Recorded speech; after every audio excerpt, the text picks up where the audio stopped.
설교 제목은 여호수아와 라합의 믿음입니다. 오늘 본문은 이스라엘 백성이 가나안 땅에 들어가서 첫 번째 성인 여리고성을 점령한 사건에 대한 말씀입니다. 배경이 되는 성경은 여호수아 1장으로부터 6장까지의 말씀입니다. 오늘 말씀은 우리가 하나님의 말씀을 믿을 때에 우리에게 어떤 일이 일어나는가 하는 것을 보여주고 있는데, 그것은 두 가지입니다. 하나는 경관성을 무너뜨리는 것이고, 또 하나는 우리가 영적인 분별력을 갖게 되는 것입니다. 첫 번째, 우리가 주님의 말씀을 믿을 때 경관성을 무너뜨릴 수가 있습니다.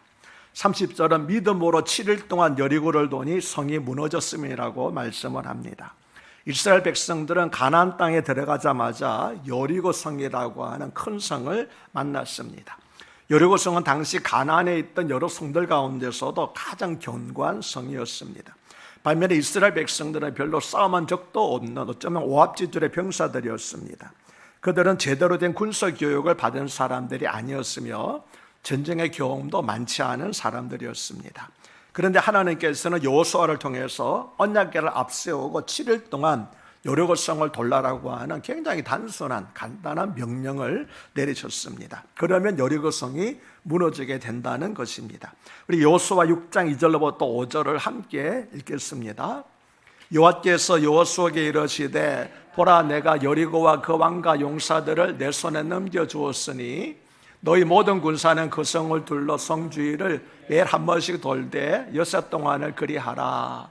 제사장 7은 7양각 나팔을 잡고 언약 궤에서 나갈 것이요, 7째 날에는 그 성을 7번 돌며 그 제사장들은 나팔을 불 것이며, 제사장들이 양과 나팔을 길게 불어 그 나팔 소리가 너에게 들릴 때에는 백성은 다 큰 소리로 외쳐 부를 것이라. 그리하면 성벽이 무너져 내리리니 백성은 각기 앞으로 갈지니라 하시매. 아멘.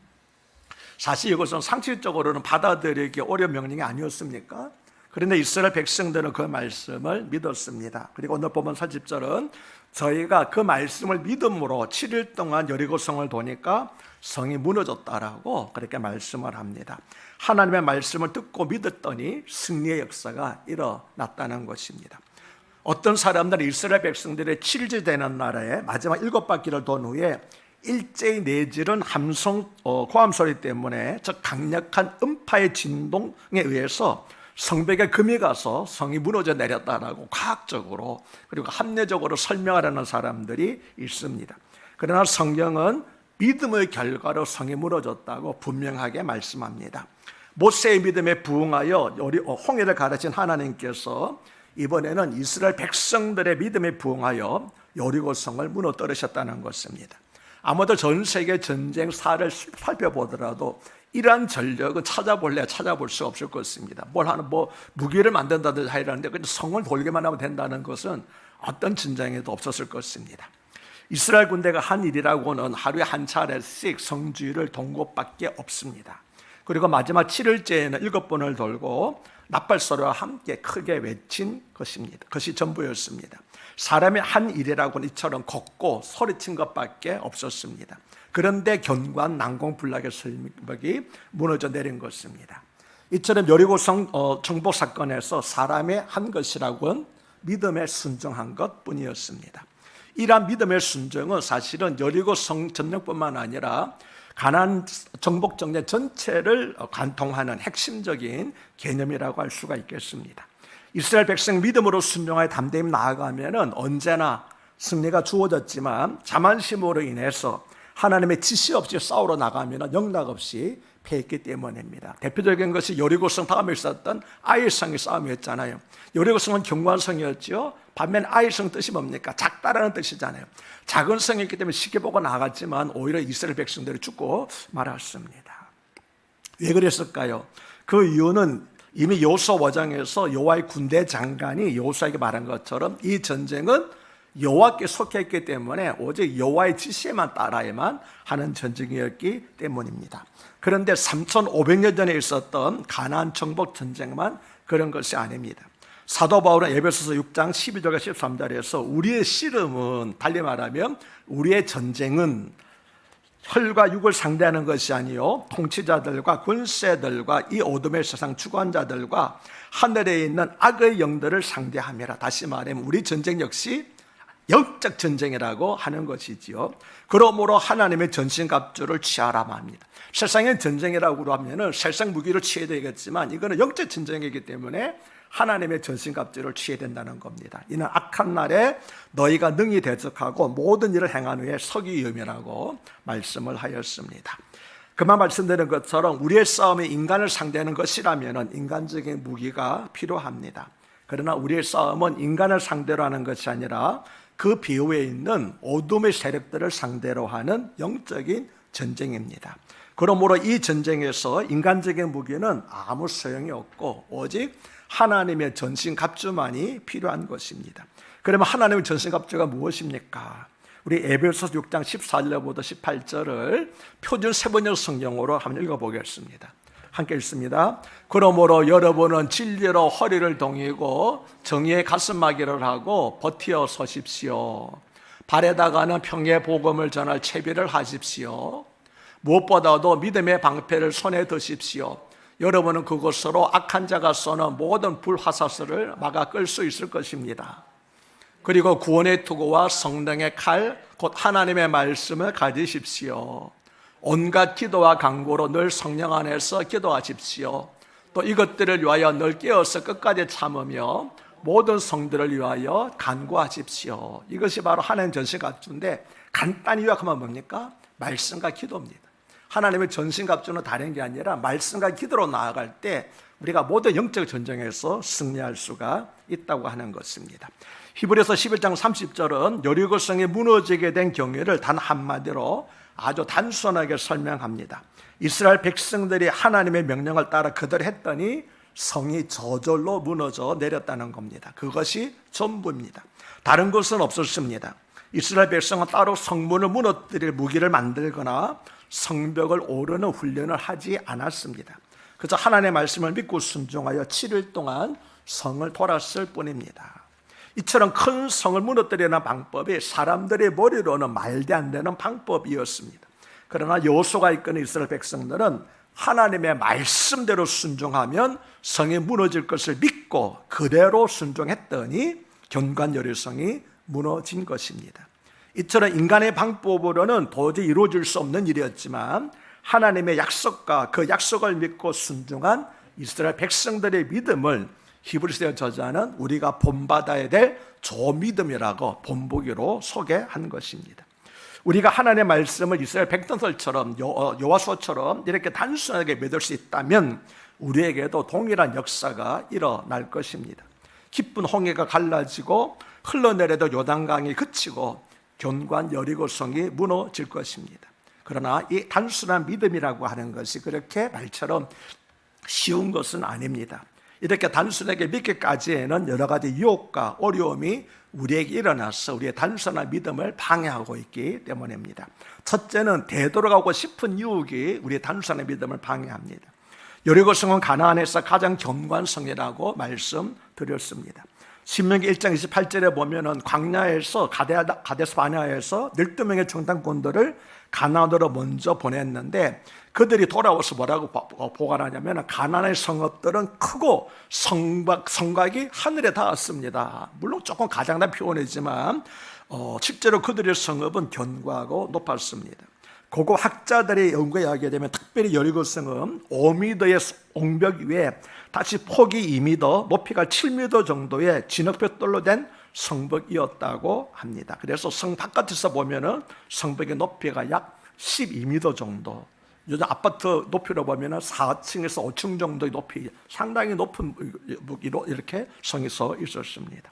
그런데 그들은 더구나 며칠 전에 요단강을 건너왔지요. 당시 요단강은 곡식을 거두는 시기였기 때문에 항상 물이 차서 언덕에 넘쳤습니다.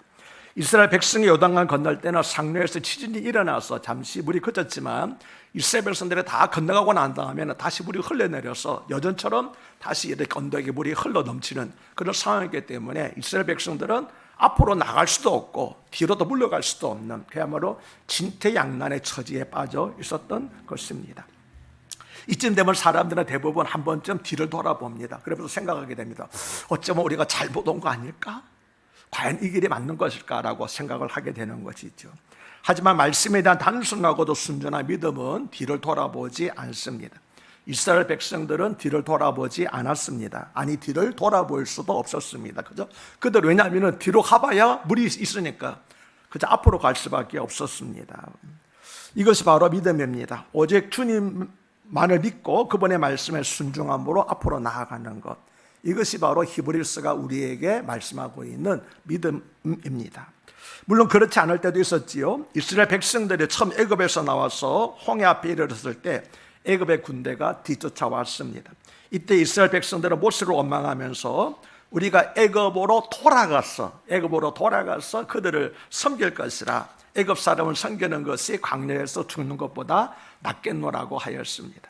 또 민수기 13장 14장을 보면은 모세는 가나안 땅에 들어가기 전에 12명의 정탐꾼을 보내서 정탐하게 했었지요. 그런데 그들이 돌아와서 보중 중에 보고를 하자 이스라엘 백성들은 다시 모세를 원망하면서 뭐라고 합니까? 우리가 애굽 땅에서 죽었더라면 좋았을 것을 지금이라도 돌아가자, 그렇게 한 적이 있었습니다. 그 결과 이스라엘 백성들은 결국 가나안 땅을 코앞에 두고 그들의 말대로 뒤로 돌아가서 40년 동안 광야에서 방황하는 삶을 살고, 불평했던 자들은 다 광야에서 눈은 보았지만 들어가지 못하고 죽고 말았던 것입니다. 이처럼 믿음의 길에 뒷문은 없습니다. 하나님의 말씀을 믿고 가는 길은 오직 앞길만 있을 뿐입니다. 그리고 이것을 믿고 가는 것이 믿음입니다. 그럴 때 우리는 믿음으로 7일 동안 여리고를 도니 성이 무너졌으면 하는 말씀을 실감할 수 있게 되고, 이 말씀이 다른 사람이 아니라 바로 나에게 주신 말씀이라는 것을 고백하게 될 것입니다. 성도의 삶에는 이처럼 뒷문은 없습니다. 성도는 항상 현재로부터 출발해서 앞으로 갈 뿐입니다. 아멘입니까? 예. 우리의 단순한 믿음을 우리가 갖게 되는데 방해가 되는 두 번째 어려움은 인내가 필요하다는 그런 사실입니다. 이스라엘 백성들은 여리고성을 매일 하루에 한 바퀴씩 마지막 7번째 날에는 7바퀴를 돌았습니다. 높이 솟은 성벽 지위를 도는 것은 위압감을 느낄 수도 있었고 두려움이 생기는 것은 당연한 일이지요. 그런데 한 바퀴 돌면은 성에서 돌 하나가 빠지고 두 바퀴 돌면은 두 개가 빠지고 이러면 얼마나 좋았겠습니까? 그런데 안 했습니다. 하루가 지나도 아무 일이 없고, 이틀이 지나도 돌 하나가 빠지지 않고, 7일째 되는 날 6바퀴 돌아도 아무런 변화도 없고, 아니 심지어 7바퀴 돌아도 돌 하나 무너진 일이 않았습니다. 그런데 마지막 7번째 돌고 나는데 와 소리를 지르니까 나팔 소리와 함께 그때 무너져 내렸던 것이죠. 생각해 보십시오. 그들의 7일 동안 성벽을 돌면서 얼마나 마음속에서 의심이 생겼겠습니까?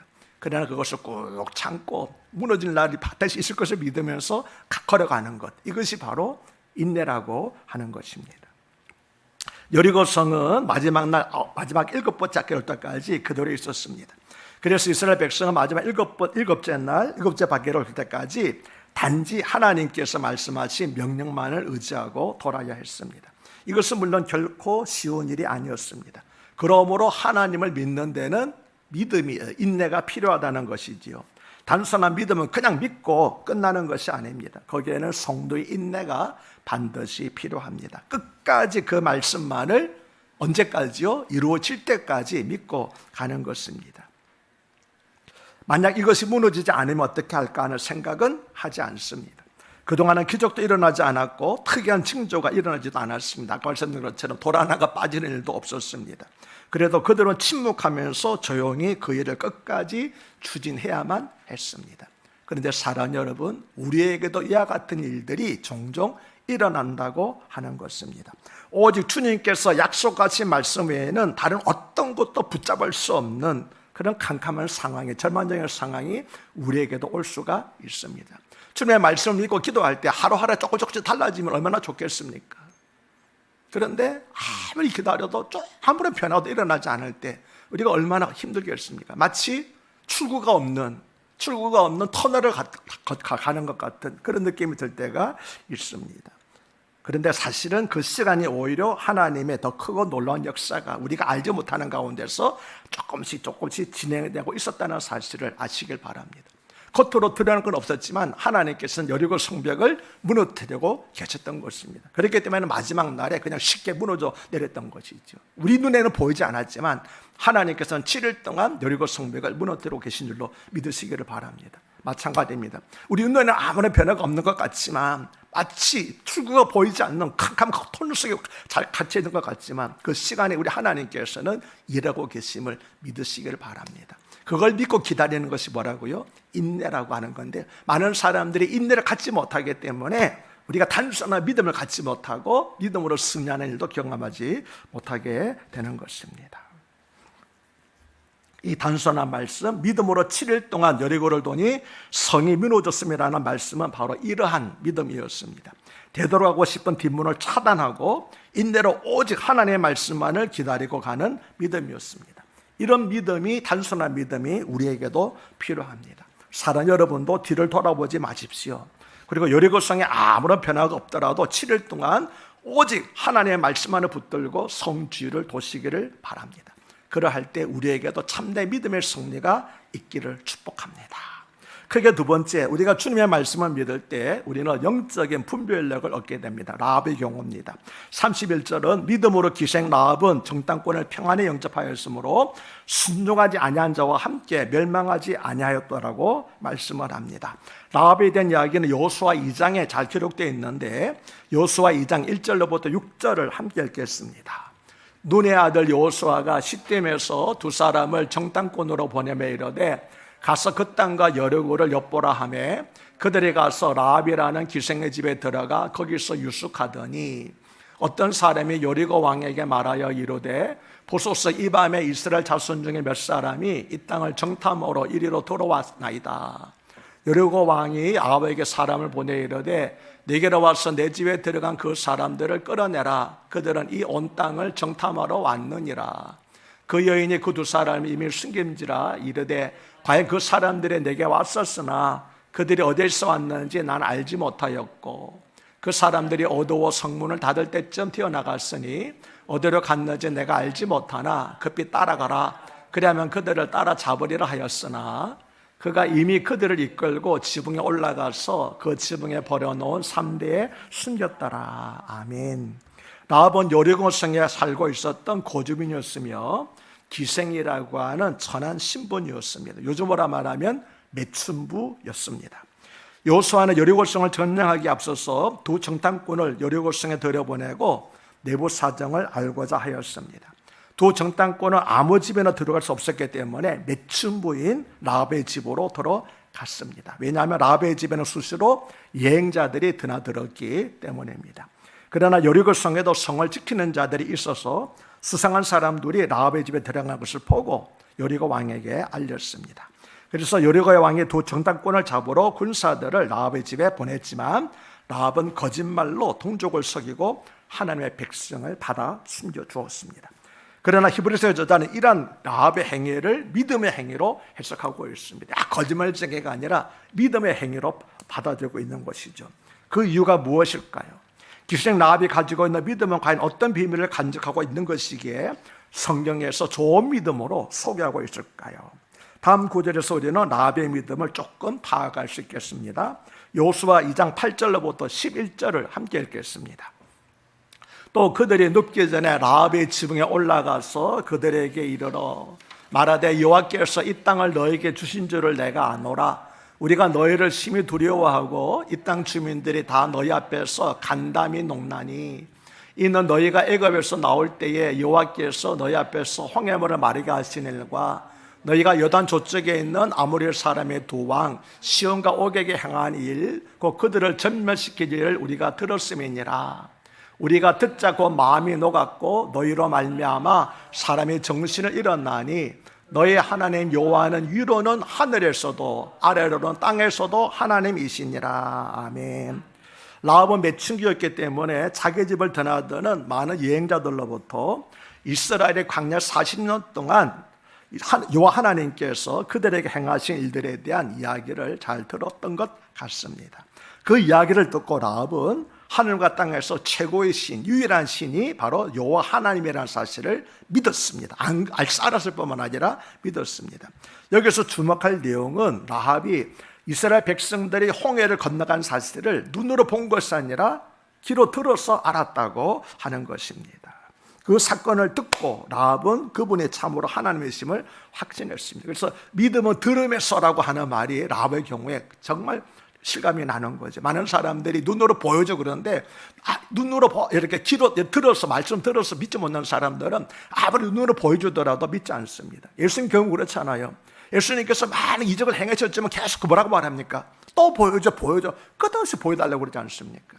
그러나 보지 않고도 믿는 사람들은 복이 있는 사람인 줄로 믿습니다. 아멘. 그 사건들을 듣고 라합은 그분이 참으로 하나님이심을 확신했습니다. 그래서 라합은 정탐꾼을 숨겨주고 평안히 영접한 것입니다. 나아가서 그녀는 자기도 이스라엘 하나님의 백성이 되기를 원했습니다. 동적을 버리고 능력의 하나님을 섬기는 백성의 반대를 서기를 간절히 원하였습니다. 누구 생각나지요? 이것은 마치 모압 여인이 루시 자기 동족을 버리고 시어머니 하나님 이스라엘 하나님을 섬기기로 작정하고 같은 그런 맥락인 것입니다. 라합은 이방 사례며 기생이라는 천한 신분이었지만 하나님께서 이스라엘 백성들로 가나안 땅을 점령하도록 하신 큰 뜻을 믿고 정탐꾼들의 생명을 보호해주기 위해서 여호수아가 보낸 정탐꾼들을 숨겨주었습니다. 그것은 하나님을 믿지 않으면 할 수 없는 목숨을 건 담대한 행위였던 것입니다. 라합은 여리고성이 결국 무너질 것을 믿었고 이스라엘의 여리고를 점령할 것을 믿었습니다. 그래서 이스라엘의 여리고를 점령할 때에 나와 내 가족들을 살려달라고 그러니까 살려줄 것을 약조를 맺었습니다. 그래서 정탐꾼들이 그러면 좋다. 우리가 이렇게 막 성이 무너질 때에 먼지가 일어나서 찾기 힘드니까 너희 집 창문에다가 붉은 줄을 매달라라. 그러면은 붉은 줄 멀리서 보이잖아요. 붉은색은. 그러면 우리가 너희 집인 줄 알고 너희 집은 보호해주겠다라고 약속을 그렇게 했던 것입니다. 그래서 라합은 여리고성의 무너질 것을 믿었고 이스라엘 여리고를 점령할 때 자기 가정을 살려줄 것을 정탐꾼들과 약속했습니다. 그래서 여리고성이 무너질 때 자기 집에 빨간 줄을 매달아 내려서 그 집이 라합의 집인 것을 이스라엘 사람들이 알고 그 집안 가족들을 살려줌으로써 자기 자신과 가족들을 구원했습니다. 그래서 이것은 사도행전 16장 31절에서 주 예수를 믿어라 그리하면 너와 내 집이 구원을 얻으리라고 하는 말씀에 대한 구약의 예표적 사건이었던 것입니다. 그런데 마태복음 1장에 나와 있는 예수님 족보를 보면은 라합은 다윗 왕의 4대 할머니인 것으로 나타납니다. 그녀는 하나님의 계획을 온전히 믿는 믿음을 가지고 이스라엘 정탐꾼을 숨겨둔 그 믿음 때문에 자기와 자기 가족을 살렸고 그뿐만 아니라 비록 천한 장녀 신부였지만 큰 믿음을 가졌기 때문에 예수님의 족보에 들어가는 인물로 등장할 수가 있었습니다. 히브리서의 저자는 바로 이러한 라합의 믿음을 칭찬하고 우리에게 이런 믿음을 본받으라고 소개한 것입니다. 물론 라합은 당시에는 단지 자신의 운명을 바꾸고 싶고 자신이 갖고 있는 기생이라고 하는 직업을 바꾸고 싶고 새로운 시대의 적극적인 삶을 가족과 함께 살기 위하여서 정탐꾼을 숨겨주는 그런 선택을 했는지 모르겠습니다. 그러나 이 라합의 선택은 놀라운 믿음의 비밀을 간직한 위대한 선택이었습니다. 라합은 정탐꾼 중에 한 명인 살몬과 결혼하여서 보아스를 낳았습니다. 그리고 보아스는 룻과 결혼하여서 오벳을 낳았고 오벳은 이새를 낳았고 이새는 다윗을 낳았습니다. 즉 라합의 결단한 믿음은 그녀 자신을 알지 못했지만 아브라함이 언약이 성취된 다윗 왕가를 가능하게 한 놀라운 결단이 되었던 것입니다. 라합의 선택은 그녀가 영원한 구원의 반열에 들어감으로써 더욱 정당한 결정이 되었습니다. 우리가 옳게 선택과 믿음으로 선택하는 일들이 얼마나 놀라운 일을 결과하게 될 지금은 알 수가 없습니다. 그러나 우리가 선택하는 믿음으로 선택하는 작은 일이 어쩌면은 하나님의 놀라운 구원 계획을 이루는데 우리도 쓰임받을지 모릅니다. 그것이 라합의 선택이 우리에게 보여주는 도전인 것이 있지요. 그녀는 자신과 연결되어 있던 세상 모든 것을 끊고 오직 여호와 하나님만을 선택함으로써 자신과 가족을 구원하였습니다. 그녀의 이러한 믿음의 결정은 하나님 여호와의 하신 일에 대한 깊은 경외심 가운데서 얻게 된 것이었습니다. 그 결과 여호수아가 여리고를 점령할 때 특별히 그와 그의 그녀의 가족은 구원을 받고 후에 다윗의 증조모가 되는 영광을 누렸습니다. 기생 라합이 예수 그리스도의 족상이 되는 영광을 얻게 된 것입니다. 라합의 믿음의 비밀은 바로 여기에 있습니다. 그것은 여호와 하나님께서 하신 일에 대한 깊은 신뢰와 믿음이었습니다. 그리고 그에 대한 믿음의 결단으로 헌신한 것이었습니다. 이처럼 우리도 믿음으로 헌신하기를 결단할 때에 하나님께서 그 우리의 믿음의 결단을 통하여서 하나님의 놀라운 구원 계획을, 우리가 알지 못했던 놀라운 구원 계획을 오늘도 지금도 이루어 가실 줄로 믿습니다. 여러분의 삶 속에서도 이러한 믿음의 결단이 있으시기를 축복합니다. 우리의 믿음은 과연 어떤 차원의 믿음입니까? 진정한 믿음의 삶은 단순히 입술로만 말하는 그런 믿음이 아닙니다. 삶 속에서 날마다 벌어지는 다양한 상황 속에서 선택과 결단의 문제인 것입니다. 우리는 순간순간 선택을 강요받고 살아가고 있습니다. 이럴 때마다 영원한 구원을 위하여서 어떤 세상적인 상황도 마다하지 않고 하나님을 선택하는 믿음을 가지시길 바랍니다. 설령 그것이 민족을 떠나는 일이라 할지라도 민족보다도 하나님이 더 귀하지 않습니까? 기생 라합은 참으로 투자해야 할 곳에 자기 인생을 투자한 사람입니다. 31절은 이렇게 말씀합니다. 믿음으로 기생 라합은 정탐꾼을 평안히 영접하였으므로 순종하지 아니한 자와 함께 멸망하지 아니하였도다. 순종하지 아니하는 누굽니까? 자기 민족입니다. 그러나 하나님의 원수잖아요. 그래서 자기 민족이었지만 그들 자기 민족과 하나님의 원수 그들과 함께하지 아니므로 멸망하지 아니했다라고 말씀하고 있습니다. 기생 라합은 믿음으로 정탐꾼을 영접하여 순종하지 않은 다른 사람들과 함께 멸망하지 않았습니다. 실은 라합은 자기 민족을 버린 것이 아닙니다. 그녀는 옳은 선택을 한 것뿐입니다. 여러분도 마찬가지입니다. 가족을 버리는 것이 아닙니다. 민족을 버리는 것이 아닙니다. 누구를 선택하는 것입니까? 하나님이라는 옳은 길을 선택하는 것인 줄로 믿으시기를 바랍니다. 라합은 사실은 가능한 여러 사람들을 구원하기 위해서 그 사실을 알렸습니다. 여호수아 6장 23절을 보면 정탐한 젊은이들에 들어가서 라합과 그의 부모와 그의 형제와 그에게 속한 모든 것을 이끌어내고 또 그의 친척도 다 이끌어내어 그들을 이스라엘 진영 밖에 두었다고 말하고 있기 때문입니다. 라합을 혼자 자기 부모에게 말한 거 아닙니다. 자기 친척에까지 가서 어떻게 생각하게 되면 인연이 비변자야라고 할지도 모르잖아요. 그럼에도 불구하고 하나님께서 분명히 우리 여리고성을 무너뜨리실 거야. 그러나 하나님께서 우리가 믿는 하나님을 의뢰하는 우리는 분명히 구원해 주실 거라고 열심히 전도했기 때문에 모든 친척까지도 다 라합과 함께 모든 그 여리고 사람들이 멸망하는 가운데 라합과 부모뿐만 아니라 형제뿐만 아니라 친척까지도 모두 구원을 받게 된 줄로 믿습니다. 라합은 이스라엘 백성들이 일어난 사건을 들으면서 이 사건의 벼에 계신 그 신이 참 하나님이라는 것을 알았습니다. 그래서 그녀는 이 사건을 듣고 들은 대로 믿고 사람들에게 전하였던 것입니다. 이것이 바로 그녀의 믿음이었습니다. 이처럼 믿음은 영적으로 바른 판단을 하게 합니다.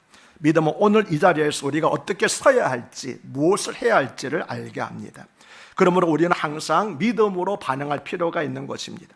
육신의 정욕대로, 마음이 이끌리는 대로 사람의 경험에 의지할 것이 아니라 예수 그리스도를 믿는 믿음으로 바른 선택을 날마다 해야만 하는 것입니다. 기생 라합의 믿음과 행위는 광야에서 하나님의 말씀에 반응했던 이스라엘 민족들과 대조가 됩니다. 이스라엘 백성들은 계속 반복해서 하나님의 능력을 경험했음에도 불구하고 믿음으로 반응을 하지 않았습니다.